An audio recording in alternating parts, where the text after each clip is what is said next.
बिस्मिल्लाहिर्रहमानिर्रहीम। अस्सलामु अलैकुम वरहमतुल्लाहि वबरकातुहू। या अली मदद अलैहिस्सलातु वस्सलाम।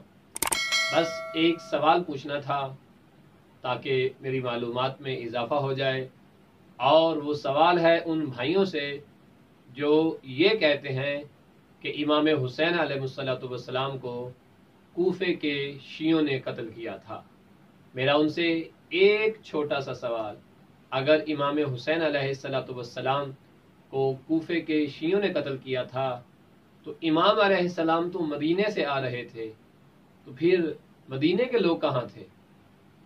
मदीने के बाद इमाम हुसैन अलैहिस्सलातु वस्सलाम मक्का गए थे, और मक्का में जब आपने हज का एहराम बांधा हुआ था तो अपने कत्ल होने की वजह से इमाम इल्म इमामत से जानते थे कि मुझे कत्ल कर दिया जाएगा, तो इमाम ने हज को तर्क करके एहराम को उम्रे में तब्दील किया, और रोज़े हज जो है वहाँ से इमाम सफ़र करते हैं। मेरा सवाल है, मक्के वाले कहाँ थे? क्या जब इमाम मदीने से निकले थे तो असहाबे रसूल की औलाद में से कौन कौन इमाम हुसैन के साथ था? जब आप मक्का से निकलते हैं करबला की तरफ तो इमाम हुसैन के साथ असहाब और असहाबे रसूल में से कौन और किन किन की औलादें मौजूद थीं? क्या असहाबे रसूल आशिकान रसूल नहीं थे? अगर थे तो करबला में उनकी औलादें नज़र नहीं आई। हाँ, बाज़ की अगर आई हैं तो वो सफ़े इमाम हुसैन में नहीं बल्कि यजीदी लश्कर में नज़र आई हैं।